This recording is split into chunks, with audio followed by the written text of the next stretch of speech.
அப்பன் துணை, அம்மை அப்பன் துணை, அம்மை அப்பன் துணை, அம்மை அப்பன் துணை, அம்மை அப்பன் துணை, அம்மை அப்பன் துணை, அம்மை அப்பன் துணை, அம்மை அப்பன் துணை, அன்மை அப்பன் துணை, அம்மை அப்பன் துணை, அம்மை அப்பன் துணை. என்னோட பதிவை பார்க்குற எல்லா குடும்பங்களுக்கும் 100 நன்மைகள் நடக்கணும்னு மனதார வேண்டிக்கிடுது. அப்போ 100 நன்மைகள் நடக்கணும்னு மனதார வேண்டிக்கிடுது. அன்பே சிவம், அன்பே சிவம், அன்பே சிவம். நமச்சிவாய. அன்பே சிவம், அன்பே சிவம். எல்லாரும் அப்படிதான் வணங்குறாங்க. ஆனால் நான் அன்பே சக்தி, அன்பே சக்தி, சிவ சிவ. விநாயகி சரஸ்வதி, சி விநாயகி வா சரஸ்வதி, பார்வதி. இந்த சரஸ்வதி சா வி சதி, சதி தேவி. திருவிளையாடல், திருவிளையாடல். சதிதேவி பார்வதி, மறுபிறவி பார்வதி. பார்வதிங்கிற ஒரு கதாபாத்திரம் சிவன் அப்படின்னு சொல்லும்போது பார்வதி நெருப்பு, சீதா நெருப்பு. அப்போ பரமேஸ்வரன் ராமேஸ்வரன், பரமேஸ்வரன் ராமேஸ்வரன். அப்போ ராமலிங்கம், ராமலிங்கம். இப்போ வாழும்போது ராமன் அரி, மறையும் போது லிங்கம், மறுபடி ராமன் லிங்கம், ராமன் லிங்கம். இப்படிங்கிறது தான் மனித இனத்தை உருவாக்கப்பட்டது. மனித இனத்துக்கெல்லாம் ஒரு பதி, மனித இனத்துக்கெல்லாம் ஒரு பதி. அந்த பதி தமிழ் வார்த்தையில் பதி. பதி என்றால் கணவன், பத்தினி என்றால் மனைவி. இதுதான் இதோட பொருள். பதி என்றால் கணவன், பத்தினி என்றால் மனைவி. திருவிளையாடல். அப்போ இந்த சதிதேவி திருவிளையாடல். அப்போ இந்த வி வி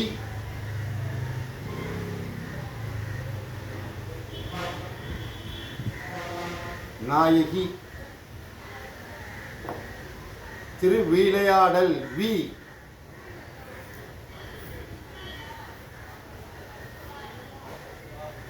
விநாயகி.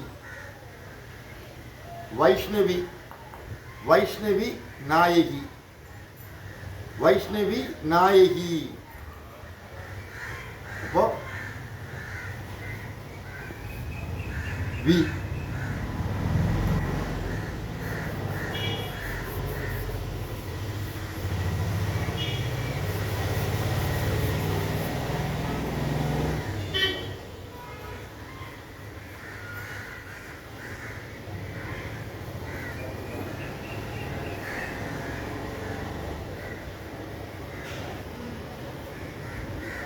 பாத விநாயகி.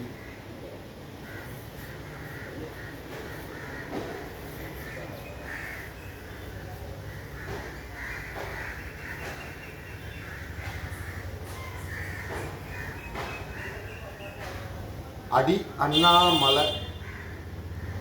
பாத விநாயகி.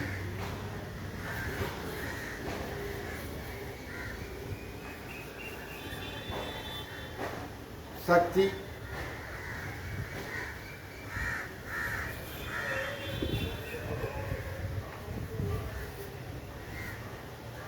முக்தி.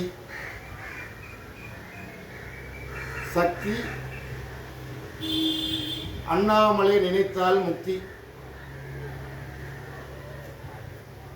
ஓம் ஹரி ஓம், ஓம் ஹரி ஓம், ஓம் ஹரி ஓம், ஓம் ஹரி ஓம், ஓம் ஹரி ஓம், ஓம் ஹரி ஓம், ஓம் ஹரி ஓம், ஓம் ஹரி ஓம், ஓம் ஹரி. பிரணவ பொருள், பிரணவ பொருள் ஹரி, பிரணவ பொருள் ஹரி, பிரணவ பொருள் ஹரி.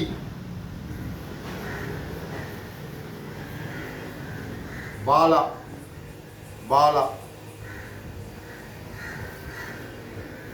பாலாஜி,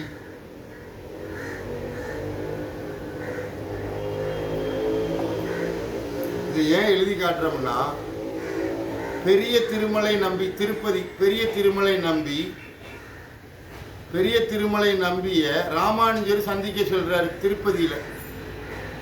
அப்போ ஒரு அந்தன் அதாவது கண் பார்வையற்றவன், ஐயா ஏழுமலையானே பெரிய திருமலை நம்பி உங்களை பார்ப்பதற்கு ராமானுஜம் வந்து கொண்டிருக்கிறாரு அப்படின்னு ஒரு கண் பார்வையற்றவன் பெரிய திருமலை நம்பிக்கிட்ட போய் சொல்லுவாப்புல. ஓ, தங்கப்புள்ள ராமானுஜம் வர்றாரா, வரட்டு. அப்போ தங்கப்புள்ள ராமானுஜத்துக்கு பெரிய திருமலை நம்பி ஒரு பொருளை கொடுப்பாரு. ராமானுஜம், தங்கப்புள்ள ராமானுஜம், இந்த பொருள் என்னன்னா கரு உளுந்து கரு மிளகு கொண்டு செஞ்ச வடை. இந்த வடையை நீ ஊர் மக்களுக்கெல்லாம் கொண்டு கொடுப்பா அப்படின்னு சொல்லுவார். யாரு? பெரிய திருமலை நம்பி ராமானுஜத்துக்கு கொடுத்தது கரு உளுந்து ஒரு வடை. இந்த வடையை நாட்டில் உள்ள மக்களுக்கெல்லாம் கொண்டு கொடு அப்படின்னு சொல்லியிருப்பார். அப்போ இந்த ராமானுஜம், ஐயா நாங்கள் மக்களுக்கெல்லாம் இந்த கரு உளுந்தால உருவாக்கின வடையை எல்லா மக்களுக்கும் நான் கொண்டு கொடுக்குறேன் அப்படின்னு சொல்லுவார். அப்போ கரு உளுந்து ரெண்டும் கருப்பு தான். கருப்பு அதாவது ரெண்டு உளுந்து. இதோட பொருளை எல்லாருக்கும் சொல்லி கொடு. ராமானுஜம்னா என்ன? பெரிய திருமலை நம்பி ராமானுஜத்துக்கு கொடுத்தது ஒரு வடை. அந்த வடையத்தான் இயேசுநாதர் ஒரு அப்பத்தை கிள்ளி 2000 பேருக்கு கொடுத்தாருன்னு சொல்லுவாங்க. அப்போ இந்த வடை என்பது என்ன பொருள்னு கேட்டீங்கன்னா, ஓட்டையப்பம் வீட்டை சுடும்னா இந்த தலை என்பது ஆண்டவ மத்தியில் ஒரு வடை மாதிரி தான். அப்போ இந்த பொருள் அழியாம பாதுகாத்துக்கிட சொல்லு ராமானுஜம். ஏழை பிறவி எடுத்தாலும் மனிதனை ஆகிக்கிட்டே இருக்கணும். அப்போதான் திருப்பதி ஏழுமலையான பார்க்க வந்துகிட்டு இருக்க முடியும் இப்படின்னு மக்களுக்கு போய் சொல்லணும். ராமானுஜத்திட்ட சொல்லுவாப்புல பெரிய திருமலை நம்பி. அப்போ இந்த ராமானுஜம் இருக்கும் இடம் எங்க? இதற்கு பேரு ராமானுஜம். கண் பார்வையற்றவன் எப்படி ஐயா பெரிய திருமலை நம்பி உங்களை பார்க்க ராமானுஜம் வர்றாருன்னு எப்படி போய் திருமலை நம்பிக்கிட்ட சொல்லியிருக்க முடியும்? அவனே கண் பார்வையற்றவன். ஒரு குருட பெரிய திருமலை நம்பிக்கிட்ட போய் ஐயா உங்களை சந்திக்கிறதுக்கு ராமானுஜம் வந்து கொண்டிருக்கிறாருன்னு எப்படி சொல்ல முடியும் அப்படின்னு மனிதன் சிந்திக்க மாட்டான். கண் பார்வையற்றவன் யார் வர்றாருன்னு அவனுக்கு எப்படி தெரியும்? அவ கண் பார்வையற்றவன் பெரிய திருமலை நம்பிக்கிட்ட போய் என்ன சொல்றாப்புலன்னா, ஐயா உங்களை சந்திப்பதற்கு ராமானுஜம் வந்து கொண்டிருக்கிறாரு. கண் பார்வையற்றவனுக்கு எப்படி ராமானுஜம் வர்றாருன்னு தெரியும்னு மனிதன் சிந்திக்கல. அப்ப பெரிய திருமலை நம்பி, ஐயோ ராமானுஜம் தங்கப்புள்ள ராமானுஜம் வர்றாரா, அவருக்கு கரு உளுந்தாலும் ஒரு வடை செஞ்சு பெரிய திருமலை நம்பி ராமானுஜத்துக்கு கொடுப்பாரு. ராமானுஜம் இது நாட்டு மக்களுக்கெல்லாம் கொண்டு போய் சேரப்பான்னா அதுதான் முக்தி ஞானம். அவ பெரிய திருமலை நம்பினா யாரு? ராமானுஜம் யாரு? கண் பார்வையற்றவன் யாருன்னு இந்த பூமியில மனிதன் தெரிஞ்சுக்கிடலை. உனக்கு திருப்பதிக்கு போனா ஏழுமலையா, திருவண்ணாமலைக்கு போனா அண்ணாமலையாரு, அடுத்த சதுரகிரிக்கு போனா சுந்தர மகாலிங்கம், அடுத்த வெள்ளையங்கிரிக்கு போனா வெள்ளையங்கிரி,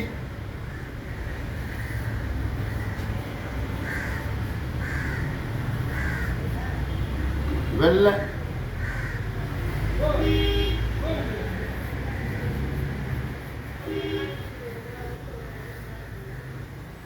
வெள்ளை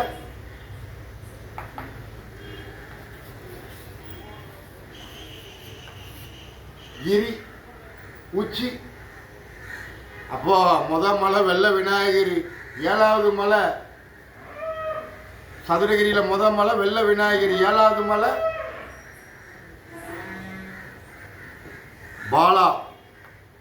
பாலாஜி. ஜி என்றால் மூத்தவன், இளையவன் அரி, பாலன் அரி பாலன் இப்படிங்கிற ஒரு பொருள். அண்ணாமலை நினைத்தால் முக்தினா உண்ணாமலை தாய் நினைக்கணும். உண்ணாமலை தாய் நினைச்சாதான் உனக்கு முக்தி. தாயோட மார்பகம் உண்ணாமுலை தாயார் இப்படிங்கிற ஒரு பொருள். ஆனால் இந்த பூமியில் திருவண்ணாமலை கிரிவலம் எல்லா ஜாதகக்கார ஜோதிடர்கள்லாம் சொல்கிறாங்க, இந்த ராசிக்கு திருவண்ணாமலை நல்லது, அந்த ராசிக்கு திருவண்ணாமலை நல்லது, இந்த நட்சத்திரம் அந்த நட்சத்திரம். உலகத்தில் ஒரே ஒரு நட்சத்திரம் அஸ்த நட்சத்திரம், உத்தர நட்சத்திரம். அஸ்தம் என்பது இருட்டு, உத்தரம் என்பது வெளிச்சம். ஆனால் மனிதன் ஆக்கப்பட்டவன் எந்த நட்சத்திரத்தில் பிறந்தாலும் ஆண்டவ வழிபாடு என்பது உத்தரம். இரு பாதம் இரு கரம் நடந்து செல்றது. ஒவ்வொரு மனிதனும் ஆண்டவன் மத்தியில் ரதம் தேர். ஆனால் அந்த தேரை அழியாமல் பாதுகாத்துக்கிறதுக்கு தான் ஒன்றை படைச்சது. இதற்கு ஒரு ஆன்மீக ஒரு எடுத்துக்காட்டு. இந்த ஆன்மீக எடுத்துக்காட்டில் மனித அறிஞ்சிருக்கிறது என்னன்னு கேட்டீங்கன்னா, சிவன் வேற,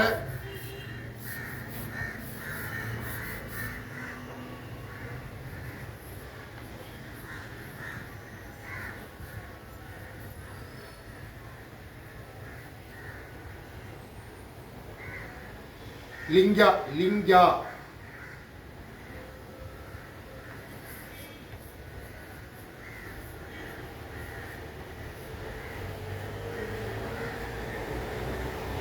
ஹரி சிவன்.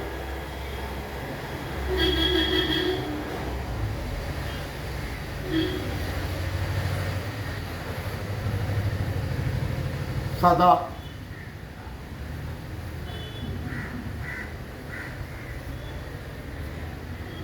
சதா சீதா. அம்மை அப்பன் துணை, அம்மை அப்பன் துணை, அம்மை அப்பன் துணை, அம்மை அப்பன் துணை.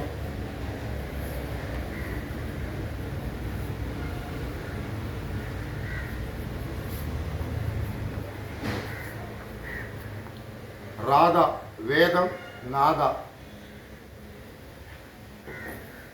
ராமா என்றால் ஹரி, சிவா என்றால் லிங்கம். வாழும்போது சிவா, மண்ணில் மறைஞ்சால் லிங்கம். எல்லா மனிதனும் நடமாடும் லிங்கம். இது ஒவ்வொரு மனிதனும் அறிஞ்சுக்கிடணும். மனித வாழும்போது நீ ஆன்மீக வழிபாடு எல்லாம் நீ செஞ்சாலும் மரணம் என்பது இல்லாத ஒரு வாழ்வை தேடி எடுக்கணும். மதமோ ஜாதி இல்லை. ஜாதி என்பது அடையாளம், மதம் என்பது சங்கம். சங்கம் தவிர்க்க சொன்ன சோழனின் பேரனிடம் கர்வம் தவிர்க்க சொல். ராஜராஜ சோழனோட ஒரு இது. உங்களுக்கு கர்வம் என்னன்னு தெரியாது, சங்கம் என்னன்னு தெரியாது. ஏன்னா அந்த பூமியில் சங்கம் சேருவது தான் ஒரு குறிக்கோளாக வச்சுக்கிட்டாங்க. எல்லாம் வெள்ளத்தில் போக ரெடியாக இருந்துக்கிடுங்க, வெள்ளத்தில் போக ரெடியாக இருந்துக்கிடுங்க. தாமிரபரணி சென்ற ஆண்டு பார்த்திய, சென்னை நகரத்தை பார்த்திய. இப்போ ஒரு எடுத்துக்காட்டு வாய்நாடு கேரளா. கேரளா தெய்வத்தோட நாடு, கேரளம் தெய்வத்தோட நாடு. ஏது தெய்வம்? ஏது தெய்வம்? தெய்வம் ஏதான? தெய்வத்தோட நாடு ஏதான? இப்படின்னு புரிஞ்சுக்கிடணும். குருவாயூர் அப்பன், குரு மாதா, அப்பன் அப்பன் அப்பட அறிகிறதா விஷயம். பாடுகடல்ல பள்ளி கொண்டிருக்கிறது அப்பன் மகாவிஷ்ணு. அரஹர மகாவிஷ்ணு, அரஹர மகாவிஷ்ணு, அரஹர மகாவிஷ்ணு. இதுதான் இந்த உலகத்தில் மனிதன் சொல்லணும். ஆனால் நீங்கள் என்ன சொல்றீங்க? அரஹர மகாதேவ், அரஹர மகாதேவ் சொல்லியாச்சா? அரஹர மகாதேவி, அரஹர மகாதேவி. சேரன் மகாதேவி. சேரன் என்றால் சமுத்திரம், சேரன் என்றால் சமுத்திரம். அரஹர மகாதேவி, அரஹர சேரன் மகாதேவி, அரஹர மகாதேவ் நீ படித்த பாடம். ஆனால் ஹரஹர மகாவிஷ்ணு, அரஹர மகாவிஷ்ணு மனித இனத்தை தோற்றி வைத்த உலகத்துக்கே குரு. அந்த குருக்கு உபதேசம் பண்ணது நாதன், குருநாதன். குரு என்றால் தாய், நாதன் என்றால் தந்தை. அப்போ மாதா பிதா தான் உனக்கு எல்லாம் உருவாக்கி தந்தது. ஆனால் மாதா பிதாவோட நீ அறிவை கற்று உலகத்தில் பெரிய விஞ்ஞானி ஆகிட்ட. ஆனால் அந்த உலகத்தில் மாதா பிதாக்கு அறியாத ஒரு விஷயம் என்னன்னு கேட்டீங்கன்னா, கடைசி மரணம் என்பது இல்லாத ஒரு விஷயம். எந்த ஒரு மாதா பிதாவோட மார்பகத்துக்கு நேராக அக்னியை போடக்கூடாது. ஆனால் நாட்டில் செஞ்சுக்கிட்டு இருக்கிறது அதான் செஞ்சுக்கிட்டு இருக்கிறாங்க. ஆனால் ரொம்ப சுலபமாக போச்சு. வேதத்தை படிச்சுட்டாங்க. வேதத்தை படித்தா வேதத்தோட பொருள் தெரியாது. பொருள் தான் முக்தி, பொருள் தான் முக்தி. முக்தி என்னன்னே தெரியாது அந்த பூமியில். பின் உங்களுக்கு வேதம் எப்படி தெரியும்? வேதத்தை உருவாக்குனது 5 தலை உள்ள பிரம்மா. பிரம்மாவோட 4 தலை தானே நீ பார்த்துருக்கிற, 5வது தலை ஈசன் கையில. அந்த 5வது தலை வச்சிருக்கிறவனுக்கு தான் அந்த ஈசனோட பொருள் தெரிய வரும். அப்ப ஈசன் என்றால் பார்கடலில் பள்ளி கொண்டிருக்கிறவன், உலகத்தை காக்கக்கூடியவன், உலகத்தில் படைக்கக்கூடியவன். ஆனா அழிக்கிறது ஆண்டவனின் கையில அல்ல. அழிக்கிற பதவியை யார் எடுத்துக்கிட்டா? மனித இனம் எடுத்துக்கிட்டு. படைக்கிறவரு ஒருவர் தான், காக்கிறவரு ஒருவர் தான். ஆனா அழிக்கிறது சிவன் சொல்ற இல்லையா, அந்த சிவன் எல்லாம் நீங்க தான். நீ மற்றவனையும் அழிக்கிற, தானும் அழிஞ்சு போற. இதை அழியாம பாதுகாத்துக்கிறதுக்கு தான் ஆலய வழிபாடு. நீ உலகத்துல நீ எங்க போய் வழிபட்டாலும் சரி, தென்னாடுடைய சிவன் 12 ஜோதிர்லிங்கத்துல ராமேஸ்வரம் மட்டும்தான் வச்சிருக்கு. வேற எந்த ஒரு ஜோதிர்லிங்கமும் வைக்கல. ராமேஸ்வரம் தானே வச்சிருக்கு. 12 ஜோதிர்லிங்கத்துல ஆதியும் அந்தமும் முடிவு இங்கதான். உலகத்துல நீதி தர்மம் எல்லாமே இங்கதான் வந்து சேரும். அப்ப வாழும்போது மனிதன் சம்பாத்தியம் பண்ணக்கூடிய என்னன்னா, ராமன் ராவணனே வதம் செஞ்சானோ செய்யலையோ, ராவணன் சீதாவை கடத்திட்டு போனானோ இல்லையோ, சீதா பிடிச்ச சிவலிங்கம் என்ன, நாரதகிரி பிரம்மகத்தி தோஷம்னு சொன்னா என்ன பொருள், இப்படின்னு மனிதன் தெரிஞ்சுக்கிடணும். மனிதன் தெரிஞ்சுக்கிட முடியாது. ஞானம் என்பது ஒருவனுக்கு தான் சொந்தம். அப்பனுக்கு உபதேசம் பண்ண குழந்தை அரி, அகத்தியரோட கமண்டலத்தை கொட்டி விட்ட ஒரு குழந்தை அரி, விநாயகர், இப்படின்னு எல்லாம் ஒன்றில் அடங்கினது. எந்த கதை எடுத்தாலும் நாரதகர் வர்றாரு. ஆனா நாரதகர் யாரு, அகத்தியர் யாருன்னு தெரிஞ்சுக்கிடணும். ஆனா எல்லாரும் தீர்த்தம் ஆடுறாங்க. கங்கைக்கு போன, யமுனைக்கு போன, சரஸ்வதிக்கு போன, திரிவேணி சங்கமத்துக்கு போன, ஐயோ திருச்செந்தூர்ல போய் கடல்ல குளிச்சேன், நாளி கிணறுல குளிச்சேன், ராமேஸ்வரம் அக்னி தீர்த்தத்தை குளிச்சேன், 22 தீர்த்தத்தை குளிச்சேன், கோடி தீர்த்தத்துல குளிச்சேன். ஆனா அகத்தியர் தீர்த்தத்தை மறந்துட்டிய. தீர்த்தத்துக்கு ஒரு எடுத்துக்காட்டு அகத்தியர் தீர்த்தம் தான். கமண்டலம் ஜலம். அப்ப தீர்த்தம் என்றாலே அந்த சொந்தக்கார அகத்தியர். இந்த அகத்தியர் நாரதகர் கூட கதை தான் ஆன்மீகம். புரியுதா? வடநாட்டில இருந்து இந்த தென்னாட்டுக்கு அகத்தியர் வரல, தென்னாட்டில இருந்து தான் வடநாடு போனாரு அப்படின்ன மாதிரி ஒரு பொருள். ஆனா வடக்கு என்பது நாரதகர், தெற்கு என்பது அகத்தியர். 2 திசை தான். புரியுதா? 4 வேதம், 5வது வேதம் பிரணவ வேதம், 6வது பிரம்மா. இந்த 5 வேதத்தை படைச்சவர். பார்கடல்ல பள்ளி கொண்டிருக்கிறவர், படைப்பு கடவுள், காக்கும் கடவுள். ஆனா அழிக்கும் கடவுள் யாருன்னா அது மனித இனம் தான். மாதாவையே அழிச்சிருந்த, பிதாவையே அழிச்சிருந்த, நீனும் அழிஞ்சு போற, உன் வம்சமே அழிஞ்சு போகுது. அழியாம பாதுகாக்கிறதுக்கு தான் ஒரு ஆன்மீக வழிபாடு. ராமேஸ்வரம் வர்றோம், தீர்த்தத்துல குளிக்கிறோம், ராமநாத சாமி தரிசனம் பண்றோம், பர்வதவர்தினி அம்பாளை தரிசனம் பண்றோம், போறோம். என்ன தெரிஞ்சுக்கிட்ட? என்னப்பா தெரிஞ்சுக்கிட்ட? அகஸ்தியர் தீர்த்தம் தெரிஞ்சுதான் உனக்கு? தெரியாது. ராமரோட பாதம் என்னன்னு தெரியுமா? தெரியாது. தனுஷ்கோடி, அது யாரோட கொடி? விஷ்ணுவோட கொடி, தனுஷ்கோடி. ஆனா விஷ்ணுவோட ஒரு 10 அவதார கதை, ராமனோட கதை ஒரு சிவலிங்க கதை. ஆனா ராமன் தான் வர்றாரு, சிவலிங்கம் தான் வருது தவிர இந்த மகாவிஷ்ணுவை மறந்துட்டீல. அப்ப இந்த சமுதிரத்துக்கு சொந்தக்கார மகாவிஷ்ணு, பார்கடலில் பள்ளி கொண்டிருக்கிற மகாவிஷ்ணு. பாபர் என்றால் சூரியன், மகாவிஷ்ணு என்றால் சந்திரன், ஹரிச்சந்திரன். உலகத்துல பொய் சொல்லாத ஒரு பொருள் என்னன்னா ஆனை பொய்யே சொல்லாது. ஆனா ஆணைக்கு அப்புறம் வர்ற மனிதன் இந்த நாக்கை வச்சுக்கிட்டு 1000 பேசுறான். திருவண்ணாமலையை நினைத்தால் முக்தி, அந்த ராசி இந்த ராசி. எந்த ராசியா இருந்தாலும் உன் நட்சத்திரம் மண்ணில் மறைஞ்சாத்தான் உனக்கு ராசி. மண்ணில் மறைஞ்சிட்டா உனக்கு குபேர ராசி. நீ எரிஞ்சு சாம்பலா போயிட்டா நரக ராசி. எல்லாரும் குபேர ராசியை சம்பாத்தியம் பண்ணிக்கிடுங்க. அக்னிலிங்கம் குபேரலிங்கம் ஏன் வச்சிருக்கு? வாயுலிங்கம் யமலிங்கம் ஏன் வச்சிருக்கு? அண்ணாமலை நினைத்தால் முக்தி. அண்ணா யாருன்னு தெரிஞ்சுக்கிட்டாதான் முக்தி. அப்ப மனித இனத்துக்கு மூத்தவன் ஹரி, சபரி, இருகரம் இரு பாதம், மெய்யப்பன், இருமுடி ஏன் கெட்டி வர்றோம், 18 படி ஏன் ஏறுறோம், இப்படிங்கிற ஒரு பொருள் மனித அறிஞ்சுக்கிடணுங்கிறதுக்கு தான். இனி களியை அழிக்கக்கூடிய அவதாரம் கல்கி அவதாரம். மச்ச அவதாரம், கடைசி வர்ற அவதாரம். ஆனால் நீங்கள் படித்த பாடத்தில் என்ன, கலியுகம் கல்கி அவதாரம். முதல் அவதாரம் ஒரு குதிரையில் வர்றது, ஒரு குதிரை தான். அப்புறம் 7 குதிரை ஆயிரும், சூரிய நாராயணன் அப்படிங்கிற ஒரு பொருள். மச்ச அவதாரம் மறையக்கூடிய அவதாரம். ஒரு மனிதன் மறைஞ்சே தான் ஆகணும். நான் மறையவே மாட்டேன்னு யாரும் சொல்ல முடியாது. நீ 1லிருந்து 99 வரை எண்ணி போவ, 1 2 3 4. ஆனால் ஆண்டவன் பின்னாடி இருந்து எண்ணி வர்றான், 99 98 97 96 எண்ணி வர்றான். ஆனால் நீ என்ன கற்றுக்கிட்ட, ஐயோ வாழ்ந்து சலிச்சு போச்சு, 60லேயே போய் சேர்ந்துடலாம், 40லேயே போய் சேர்ந்துடலாம் நீ எடுத்துக்கிட்ட. அது இயற்கை மரணம் இல்லை, எல்லாமே செயற்கை மரணம் தான் நடந்துக்கிட்டு இருக்கு. ஆண்டவனை நினைக்கணும்னா, இறைவா என் தேகத்தில் நெருப்பை போற்றாத இறைவா பரம்பொருளே, என் சரீரம் என்பது நீர் நெருப்பை சார்ந்தது, ஆனால் இதை நெருப்புல ஆக்கிறாத ஆண்டவான்னு வேண்டணும். அதுக்குதான் விபூதி கதை. விபூதி ஏன் பூசுறோம், அச்சம் என்பது ஒரு மனிதனுக்கு வேணும். நெத்தியில கையை வச்சாலே சரசு வெடிச்சிடும். ஆனால் நீ சாம்பலை பூசும் போது தெரிஞ்சுக்கிட வேண்டாமா, தெரிஞ்சுக்கிடணுங்க தான்.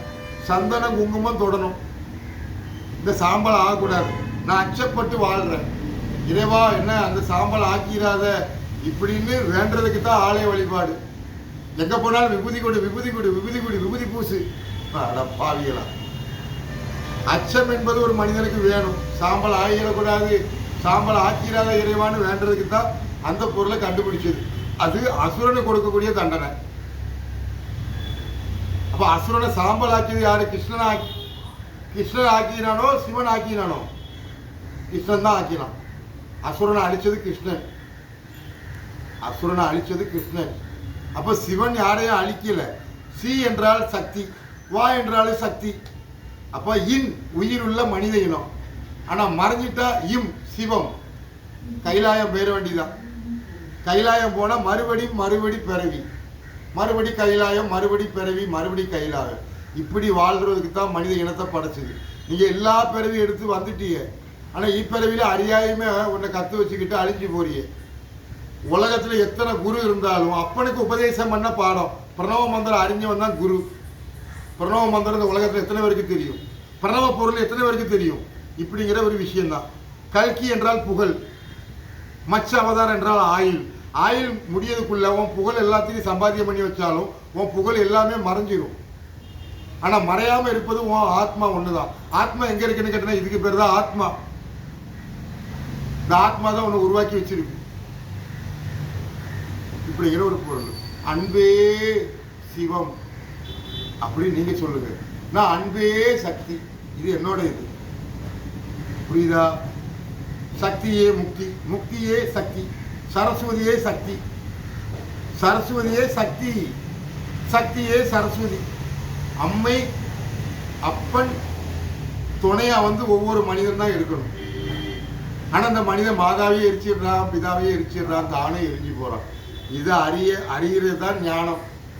இந்த உலகத்துல மனித உடலை எரிக்காதீங்கன்னு சொன்ன மகான்கள் எல்லாம் மண்ணில் மறைஞ்சு லிங்கமாய் தோன்றி மறைஞ்சு லிங்கமாய் வந்துகிட்டே இருந்தாங்க. ஆனா தீய அசுரனோட பேச்சுகளை கேட்டு நீங்க அழிஞ்சு போறீங்க. அசுரனா என்ன தெரியுமா? பார்க்காத கடவுளை பார்த்தோம்னு சொல்றது, தெரியாத பொருளை தெரியும்னு சொல்றது. இந்த பூமியில பெருத்துட்டானுவோம், சகாதேவனுக்கு மட்டும்தான் ஜாதகம் கணிக்கிறது தெரியும். சகாதேவனுக்கு தான் ஜாதகம் கணிப்பு என்பது தெரியும். அப்ப அந்த கணிப்பு கணிக்கிற சகாதேவனுக்கே தான் அண்ணன் தான், தான் கூட பிறப்பு தான் கர்ணன்னு தெரியலையே. அப்ப கர்ணனோட ஜாதகம் கணிச்சது யாரு அப்படிங்கிற ஒரு பொருள். கர்ணங்கிட்ட வாங்கின பரமாத்மா வாங்கின தர்மத்துக்கு பேரு சனாதன தர்மம் இந்த பூமியில. அப்ப அந்த சனாதன தர்மம் என்னன்னு இந்த பூமியில தெரியலையே. பின் உங்களுக்கு ஆன்மீகம் எப்படின்னு என்ன தெரியும்? 12 ஜோதிர்லிங்கத்துல ராமேஸ்வரம் ஏன் வச்சிருக்கு, ராவண கதை ஏன் வச்சிருக்கு? சாகாத வர சீதா சொல்லி கொடுத்த ஆஞ்சநேயருக்கு மட்டும்தான். அப்ப அந்த சீதா யாரு, ஆஞ்சநேயர் யாரு? ராவணன் கடத்திட்டு போனா சீதாவை, ஆனா சஞ்சீவ மலை தூக்கிட்டு வந்தாரு ஆஞ்சநேயர். ஆனா இந்த 2 பொருள் ஒண்ணுன்னு உங்களுக்கு தெரியாது. இதுதான் முக்தி, ஞானம், சித்தி, புத்தி அனைத்தும். நான் இதெல்லாம் பள்ளிக்கூடத்துல படிக்கல, உங்க பூமியில் உள்ள எந்த குருமாரும் சொல்லவும் முடியாது. என்ன சொல்ல வைக்கிறாருல்ல, இவர் ஊட்டியிலிருந்து வந்தவர், ஊட்டி விநாயகர். ஆனா இவருக்கு நான் பேர் வச்சது என்னன்னா செந்தில் விநாயகர். பழனியில இருக்கு. பழனியில இருக்கிற விநாயகருக்கு பேர் என்ன வச்சிருக்கேன்னா ராமலிங்க விநாயகர். நீ ராமலிங்கம் தானே கேள்விப்பட்டிருப்ப, ராமலிங்க விநாயகர் கேள்விப்பட்டிருக்க மாட்டேன். நான் வச்சிருக்கிறேன், ராமலிங்க விநாயகரை வச்சிருக்கிறேன், செந்தில் விநாயகரை வச்சிருக்கிறேன், இப்படி எல்லா பொருளும் வச்சிருக்கிறேன். செந்தில் விநாயக பெருமான் என்ன பொருள், ராமலிங்க விநாயக பெருமான் என்ன பொருள், இது அறிகிறது தான் ஞானமூர்த்தி. அதனால் என்கிட்ட வச்சுக்கிடாதீங்க, புரியுதா? அம்மை அப்பன் துணை, அம்மை சிவகாமி, அப்பன் சிதம்பரம். நாட்டியம் ஆடுறவர் யாருன்னு தெரிஞ்சுக்கிட்டா இந்த அண்ட சராசரத்தில் உள்ள அனைத்துமே புலப்படும். அம்மை சிவகாமி எல்லாருக்கும் துணை இருக்கட்டும், அப்பன் சிதம்பரம் எல்லா குடும்பத்துக்கும் துணை இருக்கட்டும், அம்மை அப்பன் துணை.